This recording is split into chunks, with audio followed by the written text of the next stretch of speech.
Babasahin ko po sa English version sa New American Standard tapos sa Tagalog version. Ito po yung nakasaad. For you will not abandon my soul to Sheol, nor will you allow your Holy One to undergo decay. Sa Tagalog, pagkat di mo tututu o tutul sorry, tutulutang ang mahal mo ay masadlak sa daigdig ng mga patay at doon ay maagnas. Let us come in prayer. Our loving Father, thank you for the resurrection of Jesus. We're so grateful. There's so much reason for us to celebrate the sacrifice of Christ, and that perfect sacrifice led to the resurrection. Death has been overcome. Sin, which is when sin entered the world, when sin entered man, it brought death. And because of Christ, because of his death, his perfect life appeased God's wrath upon sin. And that sin has been overcome by the resurrection of Jesus.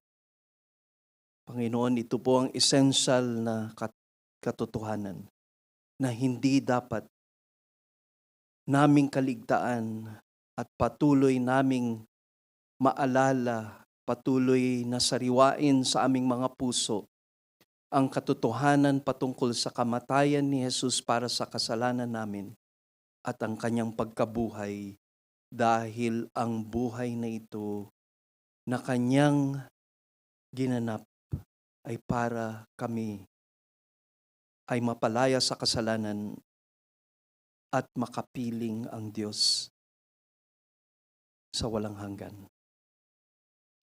Lord, continue to speak to us, continue to cleanse our sins. Wala pong maging hadlang sa pakikinig namin ng iyong banal na salita. All glory, praises, and thanks belong to you alone. In Jesus' precious name. Amen and amen. Tayo po ay makakaupo na sa presensya ng Panginoon. Ang title ng ating sermon is The Power of the Resurrection of Christ. The power of the resurrection of Christ. Kanina po na-share po ni Pastor John regarding sa bombing that took place in one of the churches po sa Pakistan. And ito po ay update from yung school na ina-attendan po namin ni Pastor John. Si Pastor John has completed na yung kanyang preaching na class, and maybe sa future ay makapagpatuloy pa sa mga theological studies po niya under this ministry. And ang TEA po, or the Expositors Academy, ay nagre-reach out to the pastors in Pakistan. Nag-umpisa ho ito na online. But I think 2 years ago, si Pastor Tim Carnes na nagtitrain po sa mga pastor sa Cebu ay pumunta mismo ho doon sa Pakistan.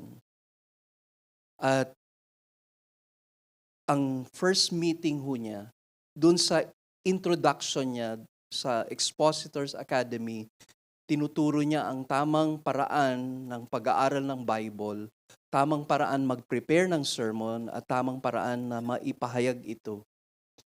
Ay nung intro niya, pinakita niya lang ang several passages in the Bible na madalas ay hindi, or it is taken out of context. Mali yung interpretation kasi mali yung pamamaraan. Ang isa doon ay yung sinasabi ng Bible, where 2 or 3 are gathered in my name, there I am in their midst. Ang context minsan na pagka sineshare ho ito, prayer ang understanding na marami. Panalangin yun. Kung isa, dalawa, tatlo ay nagtitipon sa pangalan niya, ay nandun siya sa kanyang kalagitnaan. Pero kung aaralin niyo yung konteksto nun, hindi prayer. No? Hindi natin sinasabi na hindi importante ang panalangin, pero yung context niya ay nangungusap patungkol sa church discipline. So kung merong maling o kasalanan na nangyayari po sa iglesia, meron pong isang person at nagkasala, kinakailangan i-confront privately. Kung hindi makikinig, magdala ng 2 o 3 witnesses para actually ang 2 or 3 witnesses will serve as counselors para ma-lead yung person na yon to repentance. Pero pag hindi pa rin mag-repent, tell it to the church. No? Kailangan ay humarap na po siya sa iglesia dahil sa kasalanan na ayaw niya pong pagsisihan. At yun ang pinakamalungkot na kahinatnan nun, kung hindi pa rin magsisisi, ay if they disfellowship. Yun ho yung buong context. If you study Matthew 18, starting from verse 18. Kaya, nung na-share po ni Pastor Tim Carnes, at least, if I'm not mistaken, 3 passages na taken out of context. Tumayo po yung isang pastor no na Pakistani. Sabi niya, Pastor Tim, we should repent of this. So nung unang reaction niya, para siyang, ang akala niya, para nagpapatawa or parang tinake niya as a humor from one of the pastors. Tumayo po yung another pastor. Sabi niya, Pastor Tim, we're really serious about this. We really need to repent because we're not teaching the Bible the way it should be taught. And then together, yung several pastors in that seminar, Pastor Tim led them to repentance. At kasama siya na nagsasabi, Panginoon, patawarin niyo po kami. Mali ang kapamaraanan ng pag-aaral ng Biblia at pagtuturo nito. Tulungan niyo po kami dahil kinakailang maipahayag ng tama ang Biblia para ito ay ma-apply ng tama sa congregation, sa kanya-kanyang congregation ng mga pastor. The next time, yung wife po ni Pastor Tim, si Sister Tina, ay nag-volunteer. Sabi niya, Tim, I want to join you sa Pakistan. And sinabi niya, nakakatakot. Nakakatakot ang sitwasyon doon. Tulad na nabanggit po ni Pastor John, ano ka na kaagad? Easy target ka na eh. Halatang halata. No? Siguro kung ako pa ho yung ipadala doon, hindi po ako. Hindi mapapansin kasi mukha akong Pakistani. Pero sila, kitang-kita mo talaga na American, Caucasian. So, easy target na ho sila kagad sa persecution. Sigurado, magdadala to ng religion. Sigurado, magdadala ito ng Christianity. Pero sabi ho ni Tina, Sister Tina, sabi niya, I'm willing to die for the sake of Christ and His gospel. Yun po yung shinare po niya kay Pastor Tim. If I'm left here sa States, anything can happen to me. Sabi niya, pwede any moment, God can take me home. But I want to serve God, even if I have to die for the sake of the gospel. I'm willing. Sabi niya, please allow me to join you. Pangalawang punta po ni Pastor Tim Carnes, kasama na po si Sister Tina Carnes. And then, alam niyo, very recently, ang sumama po sa kanila ay si Pastor Roby Casas from Baguio.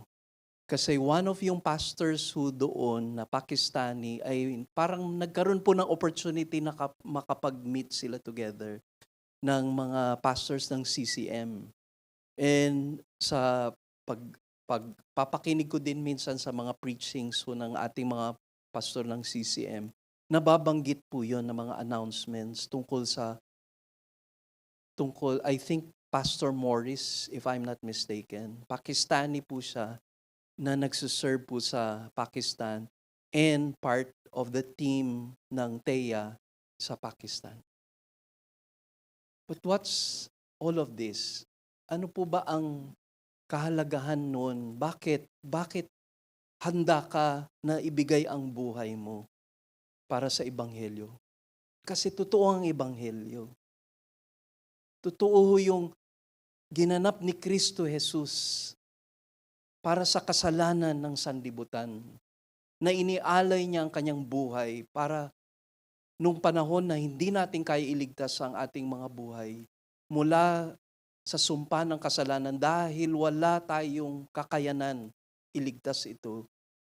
Meron tayong naging substitute, merong pumalit sa atin na siya at wala nang iba ang makakaganap ng bayad ng parusa ng kasalanan dahil wala siyang bahid ng kasalanan.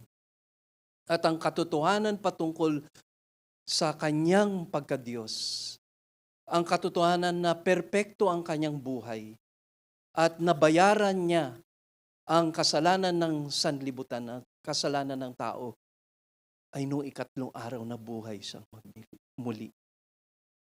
Yun ang dahilan kaya tayo nagse-celebrate ng resurrection ng Panginoon. Hindi ho, every year umuulit ho yun. Hindi pa ulit-ulit na nangyayari ang kamatayan niya at pagkabuhay niya magmuli. Isang beses lang po siya namatay. Isang beses at perpekto na ang sakripisyo na yun. Walang idadagdag, walang ibabawas doon. At yun ang nagdala sa atin na nananampalataya sa Kanya ng kaligtasan. Because there is yung hope of the resurrection. How precious is this truth? Yung essential teachings on His death and resurrection. How real is it sa buhay po ninyo personally? Ano ang naidulot nun kahit dun sa mensahe ng mga awitin patungkol sa kamatayan niya at pagkabuhay niya magmuli? Paano nyo pinapahalagahan yon at paano nag-uumapaw ang papurit pagsamba sa Diyos sa kanyang ginanap para sa atin? Dahil dun ho, nakasalalay lahat ng ating pananampalataya, ang ating pamumuhay dito sa temporal na buhay dito sa lupa at yung future dun po sa eternity. From the text that we have read, ito ay binibilang, itong awit na ito sa Psalm 16 verse 10 na Messianic Psalm. Ang dami pong mga naisulat din ni Haring David patungkol sa magaganap sa future. Ang mga prophecies na ito, kaya nga binibilang si David, hindi lang isang hari, kundi isang propeta dahil sa mga prophecies na ito. At isa lamang ito dun sa kanyang na-prophesy sa awit, sa pamagitan ng awit. And basahin natin muli yung verse 16. Meron po tayong ibang mga passages pa to study, pero hayaan nyo lang na maging intro ito din sa ating pag-aaral. Sabi po muli, "For you will not abandon my soul to Sheol." Ang Sheol po, basically, ay place of the dead. No? Pag nabasa po natin yan, yung Sheol sa Hebrew na language, it is the place of the dead. "Nor will you allow your Holy One to undergo decay." No? At yun po ang tinutukoy, at ang tinutukoy nito is not his personal experience. Hindi po personal na experience ito o magiging experience ni David sa kanyang personal na buhay. Dahil meron po siyang dinedeklara. At kung i-estimate po natin nung panahon ni David hanggang sa pagdating ni Jesus, ang estimate po ay 1,000 taon bago naganap to. Kaya ang prophecy tinatawag po na forth telling meaning pinapahayag, mensahe na pinapahayag at merong foretelling, F-O-R-E-T-E-L-L. Yung isa is F-O-R-T-H, forthtelling, preaching, teaching. Ito naman yung foretelling, yun yung dalawang bahagi ng prophecy. At ito ay tungkol sa future na magaganap. He was declaring through a song the resurrection of the Lord Jesus Christ. Kasi supernatural po yung terms na nagamit doon. It is, sabi nga nung isang manunulat, na that wonder referring to the resurrection or death cannot conquer him, itong tinutukoy ni David, is far beyond the reality of himself, reality of yung buhay ni David, his time, and his place. Because he could never refer to himself yung Holy One. Hindi ho sinasabi ni walang sa kanyang naging buhay, sa kanyang mga patutuo, sa buhay po ni David, ina-acknowledge niya na makasalanan siya, ina-acknowledge niya yung pagkakamali niya, kaya ho nasulat ng Psalm 32, na isulat ang Psalm 51, kasi kanyang kinonfess ang kanyang kasalanan. Hindi niya kailanman dineklara na He is the Holy One. He is referring to someone else. Because kung tungkol sa kanya, at sasabihin niya siya yung Holy One, this is totally out of character ni David sa rest of the Psalms that he wrote, because there is so much humility on the part of David, acknowledging his unworthiness before God. Kaya nga ho, he is a man after his own heart. Hindi a man that is perfect, that is holy, but a man after God's own heart, because he acknowledges his sins. Once he is confronted with his sins, immediately he responds. Although may period of time na minsan na hindi niya nakikita yung kasalanan niya, pero once he is rebuked by the Lord through a prophet or yung direct message ng Panginoon, he repents immediately. Kaya meron siyang nakikita in the future. And he saw that this Holy One will come. It was a glimpse para pong nasilip ni David ang magaganap sa future na merong dadating, no? Amazing po na mga words proclaiming about what will take place in the future, that this Holy One will never experience decay. He will not experience decay. Or sabi sa ibang translation, corruption. At tinutukoy po doon yung pagkaagnas ng physical na katawan. And what is so amazing about this, it was quoted by two of the great apostles, Apostle Peter and the Apostle Paul. Both na sa Acts. Acts chapter 2, Acts chapter 13. Peter, the apostle to the Jews, and the Apostle Paul, the apostle to the Gentiles. Prinoclaim po ito. And hayaan nyo, napuntahan natin po ang passages na ating tinutukoy tungkol sa pag-quote and made clear and affirmed that what David prophesied 1,000 years ago was Jesus Christ. He is the one who will not experience decay, the Holy One of God. Basahin po natin ang Acts chapter 2, starting from verse 24. Sabi po, ito yung dinescribe po ni Apostle Peter. Ito na po yung time after the Holy Spirit came upon them. Alam niyo ho yung background ho ni Peter. Sabi niya, Lord, hanggang sa kamatayan, no, ako ay, kumbaga, iaalay ko ang aking buhay sa iyo. Tapos sabi ho ni Jesus kay Peter, Peter, i-deny mo ko 3 beses. 3 beses mo ko i-deny. Pero yun nga ho, alam natin na bago naganap itong Acts chapter 2, ay takot na takot si Peter. No.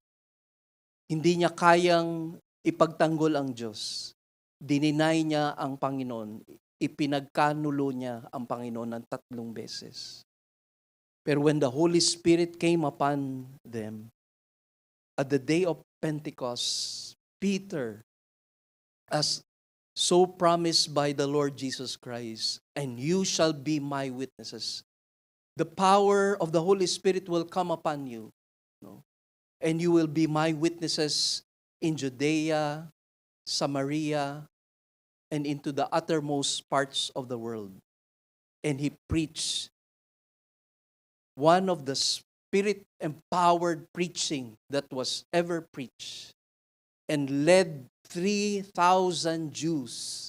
Isang beses lang na preaching, 3,000 tao po ang naligtas noong panahon na binahagi ni Apostle Peter itong mensahe na ito. Let's read. But God raised him up again, putting an end to the agony of death, since it was impossible for him to be held in its power. For David says of him, I saw the Lord always in my presence, and he is at my right hand, so that I will not be shaken. Therefore my heart was glad, and my tongue exulted. Moreover, my flesh also will live in hope, because you will not abandon my soul to Hades, or Sheol in one translation. For nor allow your Holy One to undergo decay. You have made known to me the ways of life, and you will make me full of gladness with your presence. So when it was quoted by the Apostle Peter sa New Testament, sa time ng Day of Pentecost, when the Spirit of God empowered the Apostle Peter, kino-confirm ni Peter ang prophecy ni King David. He was speaking about Christ's resurrection. And remember, nung time po na yon, it was after the ascension of the Lord, di ba? Ang promise ho ng Panginoong Jesus sa kanila, 40 days ho siya nanatili dito sa lupa before siya nag-ascend sa heaven. So 40 days, ang daming mga taong nakakita kay Jesus. At isinulat po yan ni Apostle Paul sa 1 Corinthians chapter 15, mula verse 1 following. At least 500 people saw Christ resurrected from the dead. Until that time, nasabi niya, wait in Jerusalem, tarry in Jerusalem, until the Holy Spirit comes upon you, and you will be endued with power, and you shall be my witnesses. At yun po yung nangyari po, na in-affirm ng early church ang Psalm 16 patungkol sa pagkabuhay magmuli ng Panginoong Jesus. Hindi pa nagtapos po doon dahil si Apostle Paul made that affirmation also. Sa Acts 13, basahin po natin sa verse 35 to verse 37. Ito naman kung yung time na yon ni Apostle Peter nandun siya sa Jerusalem and proclaimed the message to his fellow Jews, 3,000 ang na-save po nung time na yon. Sa Acts 13, sa Antioch, naganap po ito. At doon sa Antioch, among many Gentiles, sabi po ni Apostle Paul sa Acts 13, mula 35, verse 35 to 37, therefore, he, referring to David, also says in another psalm, you will not allow your Holy One to undergo decay. Tapos tingnan niyo yung affirmation po ni Apostle Paul. For David, after he had served the purpose of God in his own generation, fall asleep and was laid among his father and underwent decay. So ang pinipresenta po ni Pablo, si David ay namatay at inilibing kasama ang kanyang mga ninuno. Hindi siya ito. Hindi si David ang tinutukoy niya sa kanyang Psalm 16. But he whom God raised did not undergo decay. David saw and affirmed in the future that Jesus Christ will be raised from the dead. Alam nyo, if we begin to study po yung Bible, tulad nung sinasabi ni Apostle Peter din, the prophets of old served us. Pinaglingkuran po tayo ng mga propeta. Dahil sa pag-affirm ng mga prophecy sa lumang tipan at itinuturo ang Mesiyas, hindi nila nakita yun na naganap sa kanilang panahon. Hindi nila nakita marahil dun sa prophecy na yun, meron silang mga bagay lamang na naintindihan patungkol sa pagdating ng isang Mesiyas. Pero sino siya? Among the Jews, sino? Sabi sa line ni Abraham, sa family line ni David, manggagaling ang isang hari na ang kanyang kaharian walang katapusan. Tayo po ang nakakita nun. Yung prophecies sa Old Testament ay pinakita sa atin ng Diyos kung sino yung Messiah na yon. Looking back, more than 2,000 years ago, that Christ was the fulfillment. Kaya your faith is not in vain. Hindi po sayang ang inyong pananampalataya kay Kristo. Ang inyong pananalig sa Kanya at inyong pagtalikod sa kasalanan at kinilala na si Jesus lamang ang tagapagligtas mula sa inyong kasalanan at paghuhukom ng Diyos sa kasalanan. Ito ay buhay para sa atin. Ito ay pag-asa na meron tayo. Alam niyo, malungkot na sinasabi ng ilan na hindi naniniwala na may Diyos. Ang mga relihiyon daw ay kinakailangan ng tao para lang mabigyan siya ng pag-asa dito sa mundo habang nabubuhay siya. Pero lahat ng ito, walang kahulugan, walang silbi ito dahil mamamatay naman sila. Yun lang, kailangan nilang merong mapanghawakan habang nabubuhay dito. Malungkot isipin po yun, ano? Dahil ang sinasabi ni Apostle Peter sa 1 Peter, we have a blessed hope. Yung pinagpalang pag-asa na yun ay sigurado, hindi wishful thinking, hindi ka umaasa na hindi naman mangyayari. Meron kang inaasahan at sigurado kang makakamtan yun. Yun ang blessed hope natin. Yung resurrection from the dead. Kasi we will all die. Lahat tayo mamamatay ho dito. At saan tayo patutungo ang tanong? Saan tayo patutungo after ng buhay natin dito sa lupa? Kaya we thank God for the affirmation ng scriptures regarding dito sa prophecy na ito para tayo ay tubusin mula sa kasalanan at dahil sa ang pagkabuhay ni Kristo ay tayo din ay mabubuhay kasama niya. Naalala niyo po nung sinabi ni Jesus kay Martha, yung kapatid niya ay bago lamang namatay. At tinanong niya, Martha, naniniwala ka ba? Sabi niya, I am the resurrection and the life. He who believes in me, even though he dies, shall live.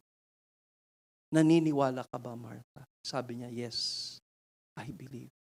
Do you affirm that also? Kasi alam po natin sa naging tradisyon natin sa even in the past na religion. And it can happen sa sinasabi natin, ako naniniwala ako sa Bible, magiging isang ritual na lang ito. Pangpaalis na lang ng guilt. At least makasimba, at least makapag-pray, makapagbasa ng Bible. Pero yun nga, ang tanong po, ang tanong sa ating mga puso, si Jesus ba bahagi lang ng buhay? Add-on lang ba siya? Dagdag lang ba siya sa lahat ng mga panahon na ginugugol mo sa mundo na ito? Para lang meron kang mapanghawakan na pag-asa, dagdag lang ba siya? Kung ganun po yung pananaw natin sa Kristyanismo, ang buhay po natin nasasayang dito sa lupa. Walang kabuluhan actually. Kahit pa sabihin na natin, nananampalataya ako kay Kristo, pero ang buhay mo nakagugol lamang para sa personal mo lamang na aliw, pangangailangan. At hindi mo nakikita na ang buhay na meron ka ngayon bilang Kristiyano ay para sa Kanya. Nabubuhay ka para sa Kanyang kaluwalhatian at para sa Kanyang purposes. Yun ang reason why you live. And without Christ, as the Apostle Paul says, and Jesus even sa John 15, apart from me, you can do nothing. Sabi ni Apostle Paul, for me to live is Christ and to die is gain. Ito'y higit pa sa profession of faith. Madali po mag-profess ng pananampalataya. Pero ang tanong, gaano katotoo ang Diyos sa personal na buhay natin? Kasi ang truth about yung death and resurrection ng Panginoon will result to a right living. Tamang pamumuhay.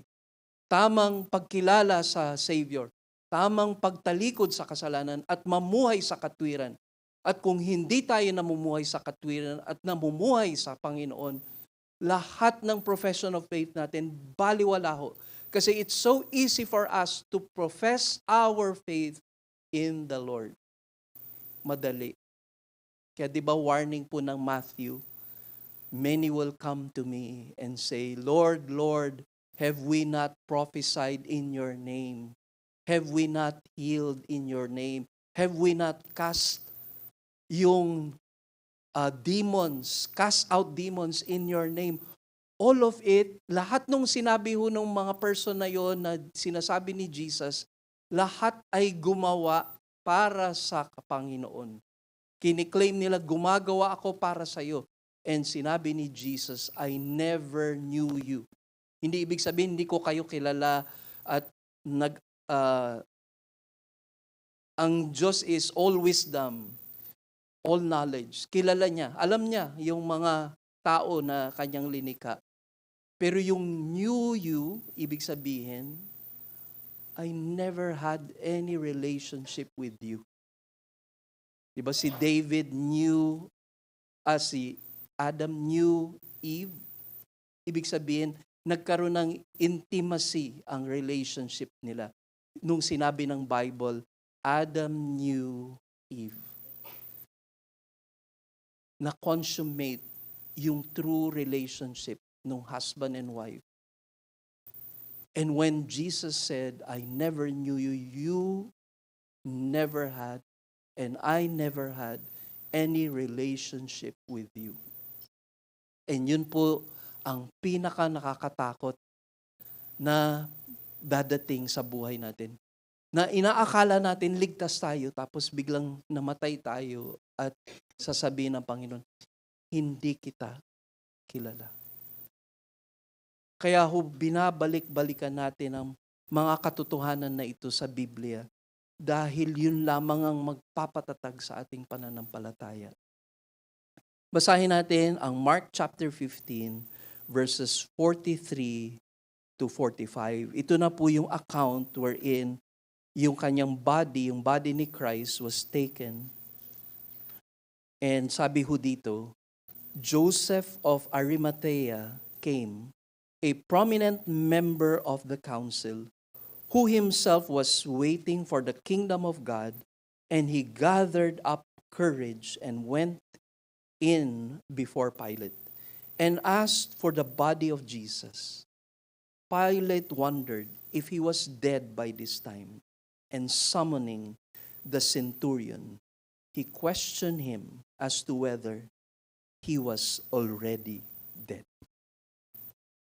Alam niyo, marami siguro na miss out ito, yung truth dito sa binasa natin sa Mark 15:43 to 45. Bakit kaya nagtaka si Pilato na patay na si Jesus? Bakit kinakailangan niyang ipaalam sa centurion at siguraduhin kung patay na nga si Jesus?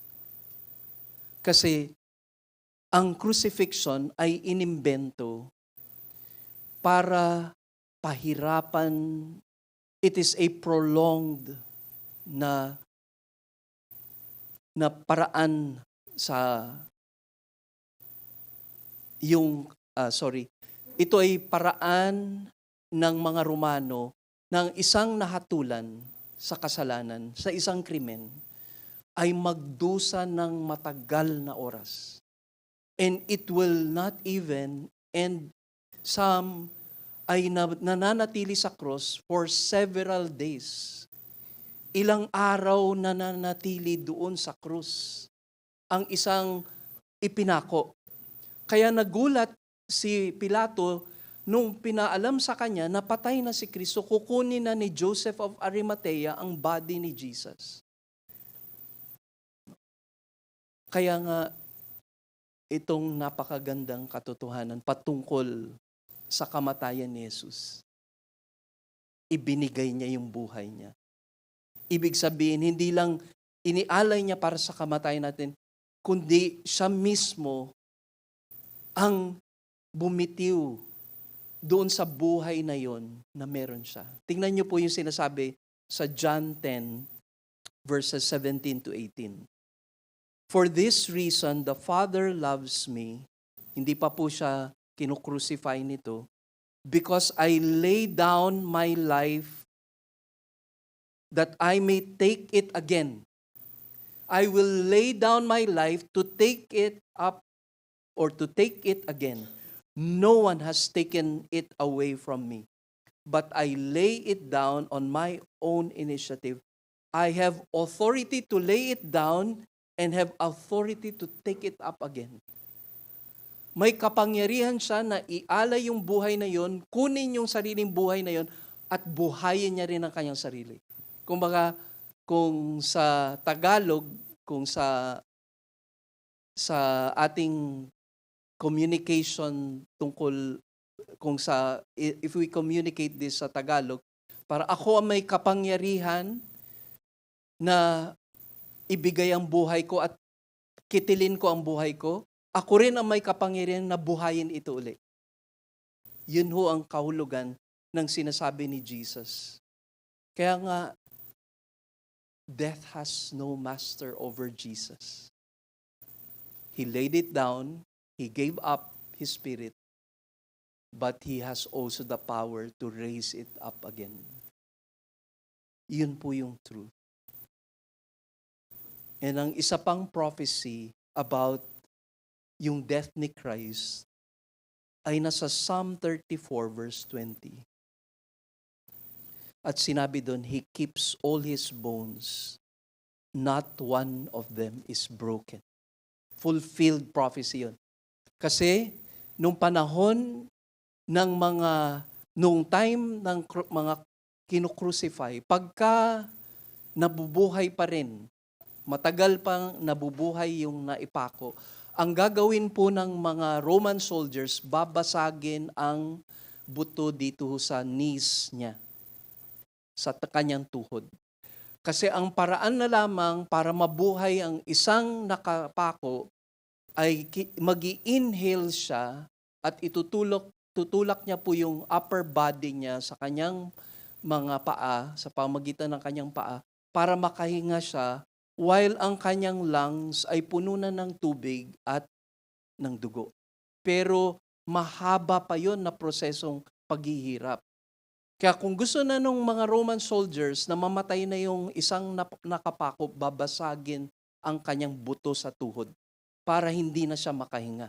Hindi niya na maitulak yung kanyang upper body para mag-inhale, tapos later on release yung kanyang upper body sa kanyang mga paa para once again maka-inhale na naman.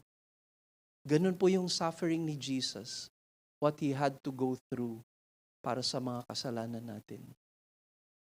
And nung nakita ho si Jesus ay patay na, when He laid down His life and He has the power to take it, He has the power to take His own life sa kanyang kapangyarihan. Hindi binasag ang buto niya sa tuhod. Fulfilled yung sinasabi sa Bible na not one of His bones will be broken. Kaya who death could not conquer Christ. He not only atoned for yung sin natin, but He demonstrated His mastery over death.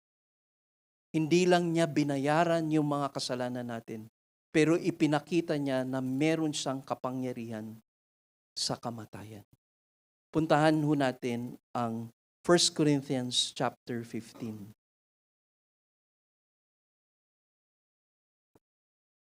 So yung first part nito mula verses 1, hindi na ho natin mababasa ho lahat. Pero mula verse 1 hanggang verse 11, tinitestify ni Apostle Paul ang mga taong mga naka-witness sa resurrection ni Jesus. No? Sa court, kinakailangan ang isang tao na inakusahan, kung meron lang pong isang eyewitness sa krimen, mahatulan na po na guilty ang isang taong nahatulan. Isa lang na eyewitness. At pinatutuo dito ni Pablo na hindi lamang isa, dalawa, tatlo na mga tao ang nakakita. Hindi lang si Peter, but 500 at least men and women saw the resurrection of Jesus Christ. At sabi ho ni Apostle Paul, meron ang ilan sa kanila buhay pa. So at that time, nang naisulat ito, gusto nyong malaman kung totoo? No? Meron pang buhay sa kanila ngayon. At sasabihin nila, si Kristo ay nakita nilang nag-resurrect sa kamatayan. Kaya ang sumunod na po nun ay napakahalaga para sa atin. No? Kasi aside from yung mga witnesses, yung mga apostles and the 500 witnesses, sabi niya, si Lord nagpakita din sa akin. Supernatural yung appearance ni Jesus sa akin. Kaya yung calling ko ngayon as an apostle ay isang napakalaking panawagan na sabi niya, I am the least of the apostles. But by God's grace, He is able to proclaim the word of God with courage. Verse 12, sabi po doon, if Christ is preached that He has been raised from the dead, how do some among you say there is no resurrection of the dead? But if there is no resurrection of the dead, not even Christ has been raised. So kung walang totoong pagkabuhay magmuli, si Kristo, lahat ng mga sinasabi patungkol kay Kristo Jesus na pagkabuhay magmuli, hindi totoo. Kung walang resurrection. But if there is no resurrection of the dead, not even Christ has been raised. And if Christ has not been raised, then our preaching is vain. Your faith also is vain. Itong pagbabahagi ng salita ng Diyos, yung pag-alay ng aming buhay para maiproklama ang mensahe ng kaligtasan sa maraming mga tao, sa maraming mga lugar, lahat nito sayang. Walang kabuluhan lahat ng ito. At kayo, Korinto, mga mananampalataya sa Korinto, ay walang kabuluhan ang inyong pananampalataya, ang sinasabi ni San Pablo. Moreover, we are even found to be false witnesses. So hindi lang walang kabuluhan, mga bulaan pa kaming mga nagpapatutuo sa pagkabuhay ni Kristo Jesus. Because we testified against God that He raised Christ, whom He did not raise, if in fact the dead are not raised. For if the dead are not raised, not even Christ has been raised. So paulit-ulit niyang inaano yun sa lahat ng tinutukoy niya tungkol sa pananampalataya, pagpapayag ng salita ng Diyos.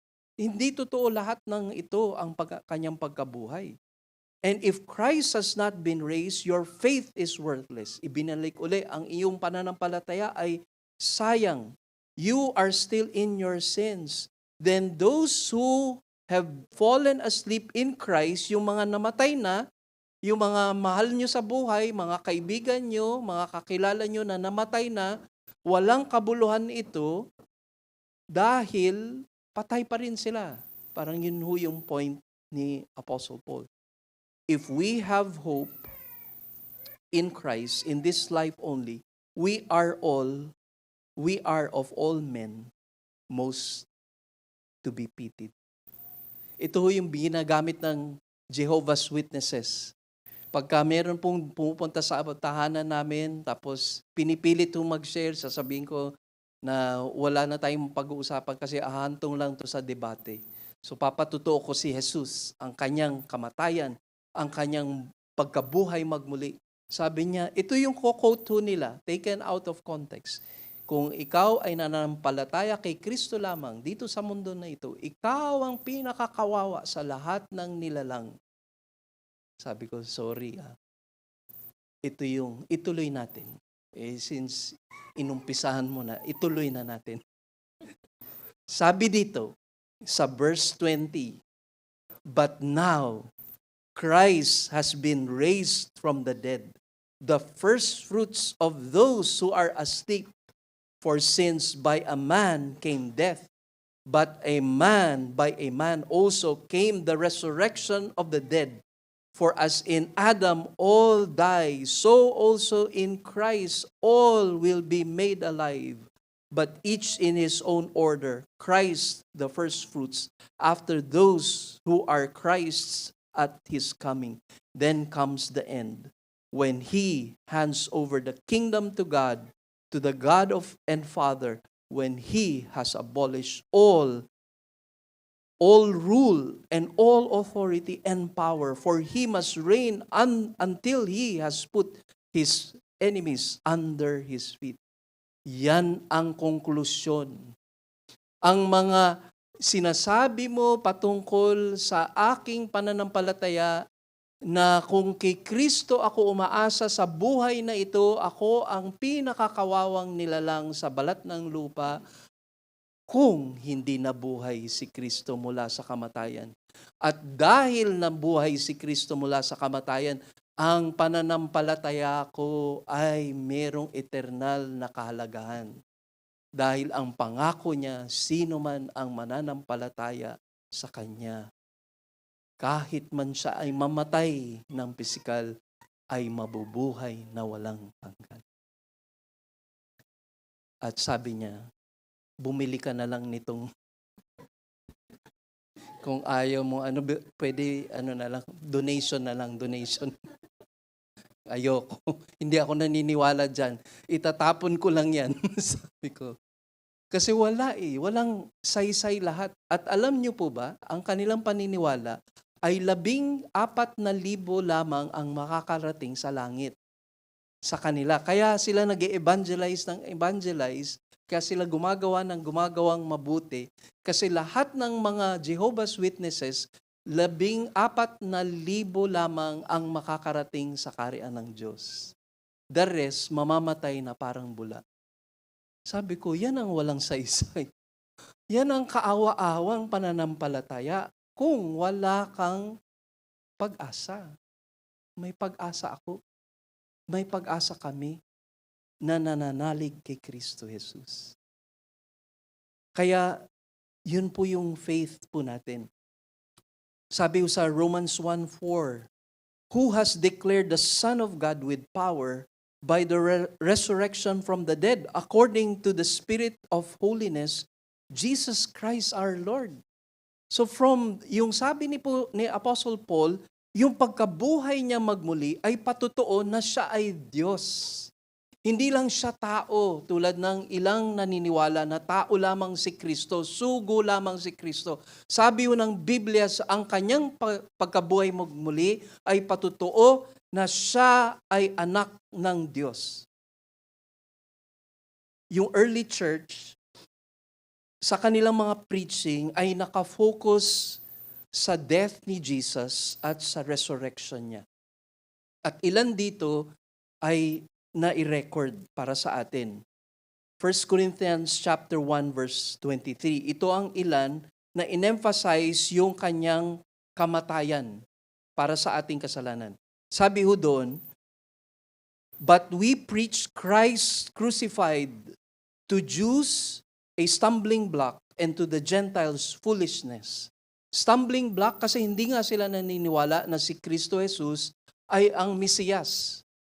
No? Kakatisuran lang namin ang pananalig kay Kristo dahil hindi kami nananalig na si Kristo ang Mesiyas.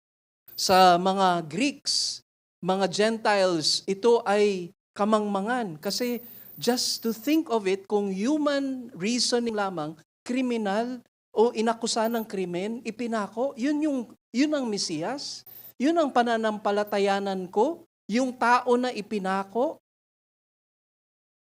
Pero sabi ho ng after this verse, but for the saved, it is the power of God unto salvation. 1 Corinthians 2 verse 2, for I determined to know nothing among you except Jesus Christ and Him crucified. I was with you in weakness and fear and trembling. Sabi niya, I determined to know nothing. Dinedetermine ako, wala nang ibang mahalaga para sa akin, kundi itong katotohanan. Si Kristo Jesus at siya ay ipinako. Sabi ho sa Galatians 6:14, but may it never be that I would boast except in the cross of our Lord Jesus Christ, though or through which the world has been crucified to me and I to the world. I would boast.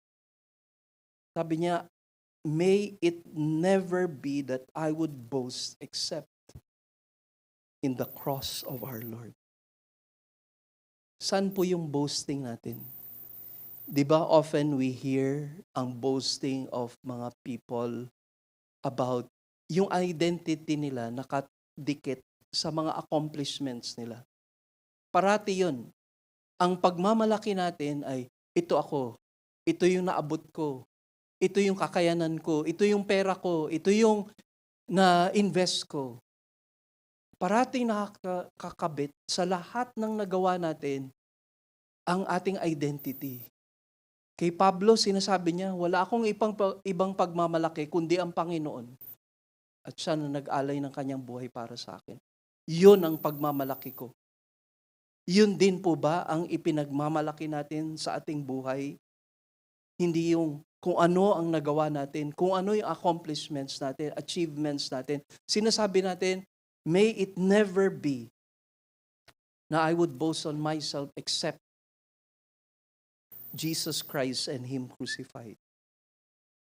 So ang tanong natin, bakit kinakailangan i-emphasize yung kamatayan ni Kristo at yung resurrection niya? Bakit kailangan ito ang sentro ng mensahe ng Ebanghelyo? Dahil, because of the death He dies, yung kamatayan niya, suffering the penalty of sin on our behalf, we become partakers with Him in His resurrection as well. Naging kabahagi tayo. Nabanggit ni Pastor John kanina, no, about yung tomb, yung burial ni Jesus dun sa tomb na yon. At sinasabi ng Bible, when He died for our sins, He buried with Him all our sins. Ilinibing kasama niya ang ating mga kasalanan. Hinarap niya ang kamatayan. Binigay niya yung buhay niya. Siya mismo ang may kapangyarihan na makunin niya ang buhay niya at siya rin ang may kapangyarihan na buhayin niya ang kanyang sarili. Kaya yung kamatayan niya, kinakailangan niya patayin ang kapangyarihan ng kasalanan at ilibing kasama niya ang kapangyarihan ng kasalanan. Kaya yung mga mananampalataya kay Kristo at identified ka with yung death ni Christ, you are resurrected also with Him. Ganon kahalaga po yun.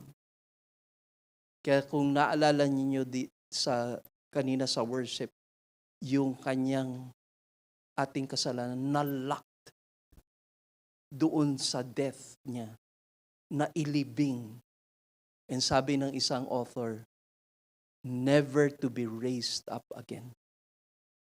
Lahat nun, past, present, and future, hindi na aahunin muli at ipapamukha sa iyo, ito yung kasalanan mo.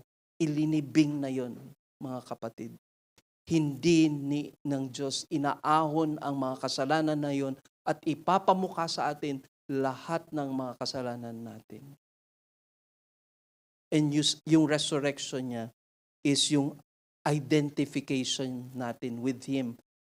Maliban pa sa pagkabuhay magmuli at makarating sa kanyang kaharian, tayo ngayon ay merong resurrected life. Sabi ho sa Romans 6:8-11, now if we have died with Christ, we believe that we shall also live with Him, knowing that Christ, having been raised from the dead, is never to die again. Death no longer is master over Him. For the death that He died to sin once for all, but the life that He lives to God. Even so, consider yourselves dead to sin, but alive to God in Christ Jesus. Alam niyo po yung kagandahan ng mensahe na ito patungkol na sa patay na tayo sa kasalanan at buhay na tayo kay Kristo. Hindi na naghahari sa isang mananampalataya ang kapangyarihan ng kasalanan sa kanyang buhay. Kaya kung sinasabi natin na meron tayong, yung sins natin were paid, and now that we have been resurrected also together with Christ, we have a new life in us. Merong resurrection power working in the lives of His believers. Kaya dun ho sa Ephesians chapter 2, mula verse 18, tinukay ho din ni Apostle Paul ang prayer. Isang prayer na hindi na nagsasabi na kinakailangan mo na magkaroon ka ng Espiritu Santo. Mas lalo pang madagdagan ang kapangyarihan ng Espiritu Santo sa iyong buhay. Nung isinulat yun, sinasabi ni Pablo, Panginoon, buksan mo ang kanilang mga mata, ang spiritual na mata nila, ang spiritual na puso nila, para makita nila kung anong kapangyarihan ang kumikilos sa buhay nila.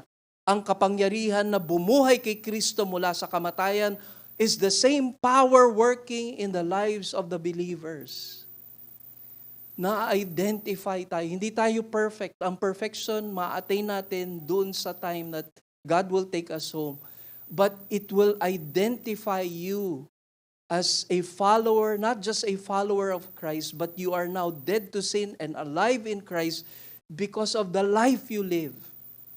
Because if we are still living a lifestyle of sin, it is a mark that we have not yet received eternal life. Kung nananatili pa rin tayo sa lifestyle of sin, hindi pwedeng kay Kristo ka kasi ang kapangyarihan pa rin ng kasalanan ang naghahari sa iyo. Kaya ho, di ba, ang panawagan ng Panginoon, repent and believe. Tumalikod sa kasalanan, magsisi sa kasalanan, talikuran ng kasalanan, at mamuhay para kay Kristo Jesus. Yun ang patutuo that you have the resurrected life of the Lord Jesus Christ. It is the cross that gives meaning to the resurrection life.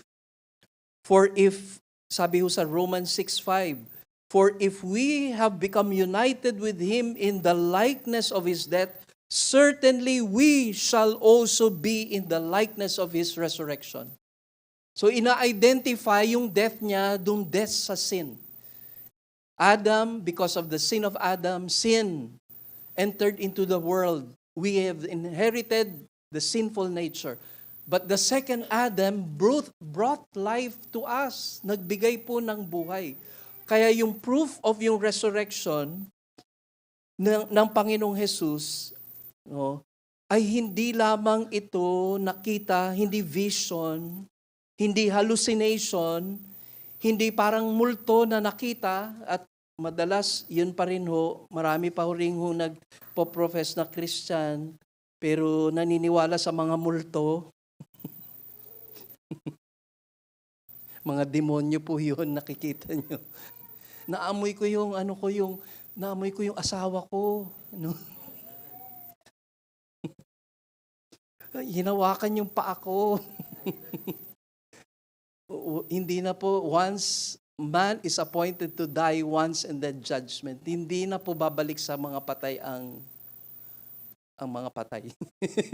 Hindi na po babalik uli sa mga buhay ang mga patay. Si Jesus lang ang nanatili na 40 days so dito. Sabi ng Bible, man is appointed to die once and then judgment. Direct na kaagad. Wala na pong pagsisisi sa susunod na buhay. Ngayon na po ang oras ng pagsisisi. Hindi na ho kayo bibigyan ng chance sa next life. Today, as you hear His voice, sabi ho ng Bible, He who has an ear, let him hear what the Spirit says to the churches. Ngayon na po yung oras ng pakikinig. Sabi ho sa Luke 24:39-40, see my hands and my feet, that it is I myself. Touch me and see, for a spirit does not have flesh and bones as you see that I have. And when he has said this, he showed them his hands and his feet, while they still could not believe it because of their joy and amazement.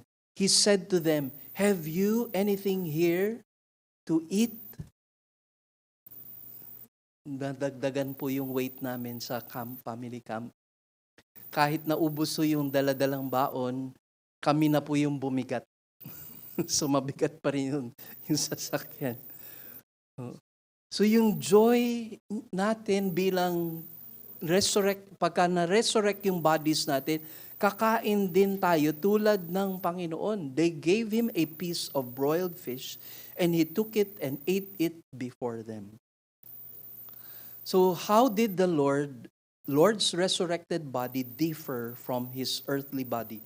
Very quickly lamang po. Number 1, yung resurrected body niya was His body, but it was radically changed. Under this, it was the same body, not some other body. The same body at glorify yung body na yun.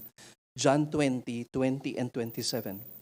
It was a body that could travel and appear any place at will and by thought. A body unhampered by space, time, material, or substance. Diba? Dumating lang siya, biglang nag-appear na lang siya sa room. Yun yung glorified body ni Jesus. Next, it was a body that differed enough that it was not clearly recognized at first, not until it was closely observed. No, hindi nila ma-identify kaagad until na-observe nila. Kanino? Sino yung mga taong nakakita? Mary Magdalene thought he was the gardener. John 20, verse 15. 2 disciples walking toward Emmaus Road thought he was a traveler. Luke 24:31. The disciples who were fishing did not recognize him or his standing at the seashore. John 21, verse 4. Number 2, the resurrected, glorified body is promised to the believer in Christ. Ganun ang resurrected body na marireceive nyo. Nabasa na po ito kasi kanina ni Pastor John, but I will just elaborate it dito sa mga iba pang mga texts. Just read and meditate 1 Corinthians chapter 15. Sabi ho doon sa Philippians 3:21, who will transform the body of our humble state into conformity with the body of His glory by the exertion of the power that He has even to subject all things to Himself. Romans 8:29. And if children, heirs also, heirs of God and fellow heirs with Christ, if indeed we suffer with Him, so that we may also be glorified with Him. Romans 8:29. 1 Corinthians 15:49. Just as we have borne the image of this earthly body, now we will also bear the image of the heavenly. 2 Corinthians 3:18. But we all with unveiled face, beholding as in a mirror the glory of the Lord, are being transformed in the same image from glory to glory, just as from the Lord the Spirit. Next, yung body of the believer will undergo a radical change just as the Lord's body was radically changed. One, the believer shall receive a spiritual body. Yun po yung binanggit sa 1 Corinthians 15:42-44.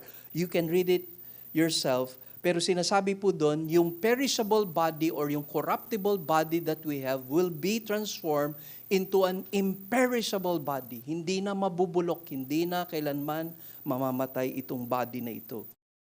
Next is, the believer shall receive a body that is not flesh and blood. Hindi tulad ngayon na ating katawan na laman at dugo. 1 Corinthians 15 verse 50. Next is, the believer shall receive a body that shall be radically changed. 1 Corinthians 15:52-53. At yun din ang nagsusupport dun sa imperishable na body will be transformed into an immortal body. Next, the believer shall be given a body that will not need reproduction for continuing the human race. Sa verse 22 of Matthew verse 30, for in the resurrection they neither marry nor are even or given in marriage, but are like angels in heaven. Yung asawa niyo po ngayon ay magiging sister niyo na lang at brother niyo sa heaven. So Jesus Christ and Him crucified remains the very heart and soul of the gospel message. Heart and soul ng gospel message ang death and resurrection ni Jesus. Philippians 3 verse 10. That I may know Him and the power of His resurrection and the fellowship of His sufferings, being conformed to His death, in order that I may attain to the resurrection from the dead. There is yung hope for yung resurrection sa part po ni Apostle Paul. It was something that is personal kay Apostle Paul ito, na sa personal pronoun, na tinutukoy niya yung kanyang sarili, that I may know Him and the power of His resurrection. It is talking about the present life. Wala na siyang ibang hangarin kundi ang buhay niya, nakasentro lahat kay Kristo Jesus. Na lalo ko pa siyang makilala at malalo ko pang makita ang kapangyarihan niya sa kanyang resurrection. Hindi lamang ito entering into the next life, but even in this present life, experiencing the resurrected life of the Lord Jesus Christ, day by day. In conclusion, ito lamang po yung katanungan ko sa inyo na marahil ay masasagot nyo ngayon or even as you reflect on this for the next few days or all throughout yung ating life here. Ang tanong is, how precious is the truth or this truth to you about His death and resurrection? Gaano po kahalaga sa inyo itong katotohanan patungkol sa kanyang kamatayan at pagkabuhay magmuli? What is the implication of this truth to you? Ano yung nagiging resulta nitong katotohanan na ito sa araw-araw niyong pamumuhay? His death and His resurrection, salvation and eternal life is not a license to sin, but a lifestyle of complete surrender. Sabi nga sa Titus chapter 2 verses 11 to 13, hayaan niyo basahin ko sa Tagalog. Sapagkat nahayag na ang kagandahang loob ng Diyos na nagdudulot ng kaligtasan sa lahat ng tao. Ito ang nagtuturo sa atin na talikuran ang makamundong pamumuhay at dandaming makalaman at mamuhay tayo sa daigdig na ito ng may pagpipigil sa sarili, matuwid at karapat-dapat sa Diyos. Habang hinihintay natin ang pinagpalang araw na ating inaasahan, ito ang araw na mahahayag ang kaluwalhatian ng ating dakilang Diyos at tagapagligtas na si Jesucristo. Sabi ho sa English version, the grace of God teaches us to say no to ungodliness. Yung grace na yon brought us to a resurrected life, and that is victory over sin. Day in and day out. It doesn't end just in the profession of faith, but it manifests itself in the day-to-day living of the believer. Araw-araw, namamatay tayo sa ating mga kasalanan, kapangyarihan ng kasalanan. Araw-araw, nakikita natin ang kapangyarihan ng pagkabuhay magmuli ni Jesus. Hanggang sa kanyang pagdating, hanggang sa time na kukunin niya na tayo, dito pa lamang sa lupa na experience na natin heaven here on earth because of the power of the resurrection of the Lord Jesus. Let's pray. Panginoon, tulad ng panalangin ni Pablo, ay nais din po namin ito ipanalangin sa aming mga sarili, that I may know Him and the power of His resurrection and the fellowship of His sufferings, being conformed to His death, in order that I may attain the resurrection from the dead.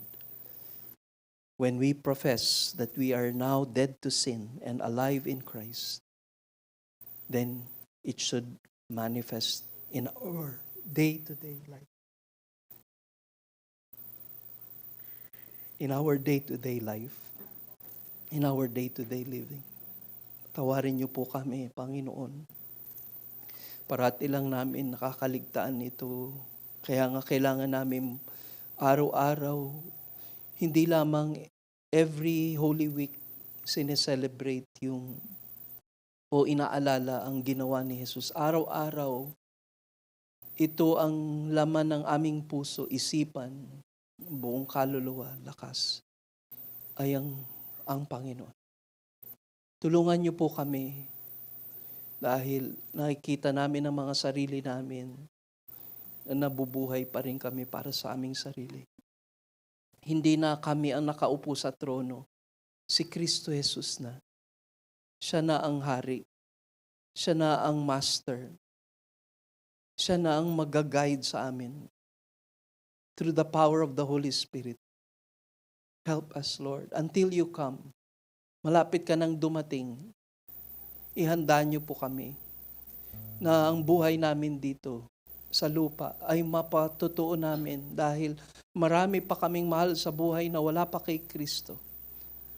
At kung hindi nila makilala kay Kristo Jesus, ay gigising sila sa eternal, walang hanggang na kamatayan, Panginoon. May urgency dapat sa part namin na ipag-pray sila, kanilang aming ipahayag ang mensahe. Kahit minsan ay reject kami ng mga aming mga mahal sa buhay. Kailangan namin sila madala sa iyo sa tulong ng Espiritu Santo. Ang kapagpapahayag ay napakahalaga, marinig ang mensahe. At sa tulong mo, ikaw lamang ang makakapagbago ng puso. You will turn a heart of stone into a heart of flesh. and I will put my spirit upon you. Ang pangako ng Old Testament. And yung fulfillment, si Christ and Christ alone. Panginoon, salamat po sa mga dinala niyo po ngayon.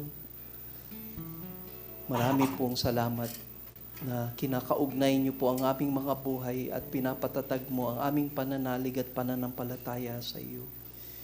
Huwag pong kaming tumigil na lalo pa kayong makilala, lalo pa naming pagbulay-bulayan ng salita mo, at lalo pa naming ma-appreciate kayo, ma-honor kayo, ma-glorify kayo sa daily living namin.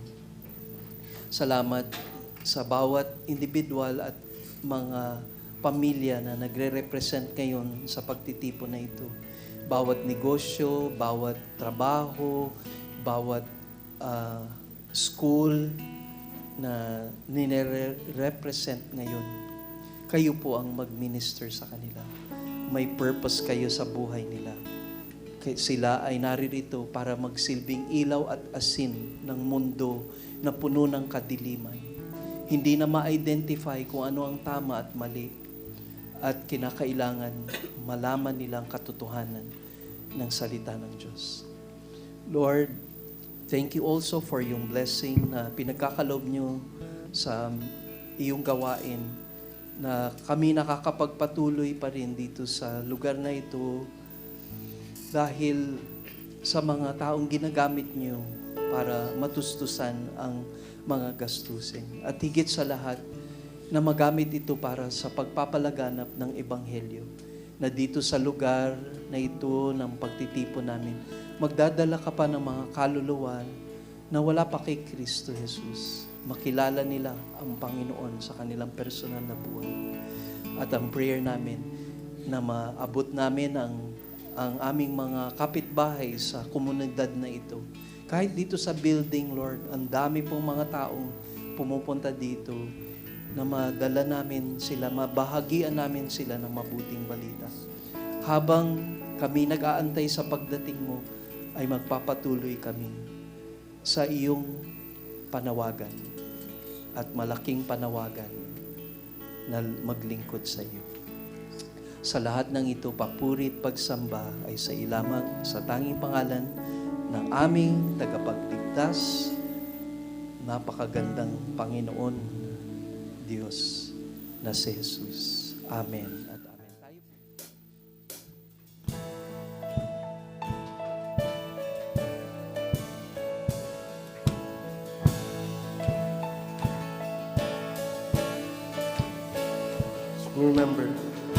Remember those walls that we called sin and shame. They were like prisons that we couldn't escape. But he came and he died and he rose. Those walls are rubble now. Amen.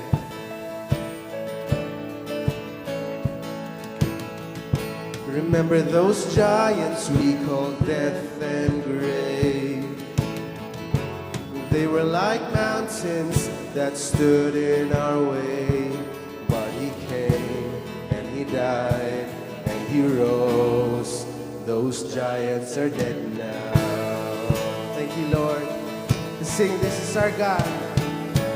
This is our God. This is who he is. He loves us. This is our God. This is what he does. He saves us. He bore the cross, beat the grave. Let heaven and earth proclaim. This is our, who is he? King Jesus. Oh, you are our God. Remember that fear that took our breath away.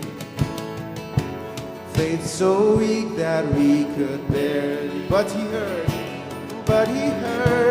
every word, every whisper.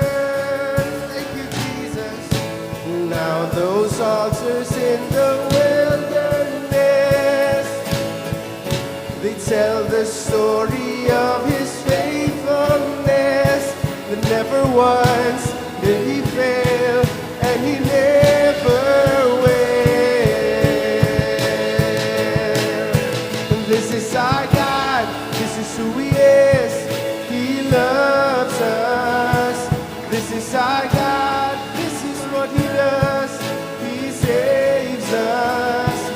bore the cross, beat the grave, to let heaven and earth proclaim, this is our God, King Jesus.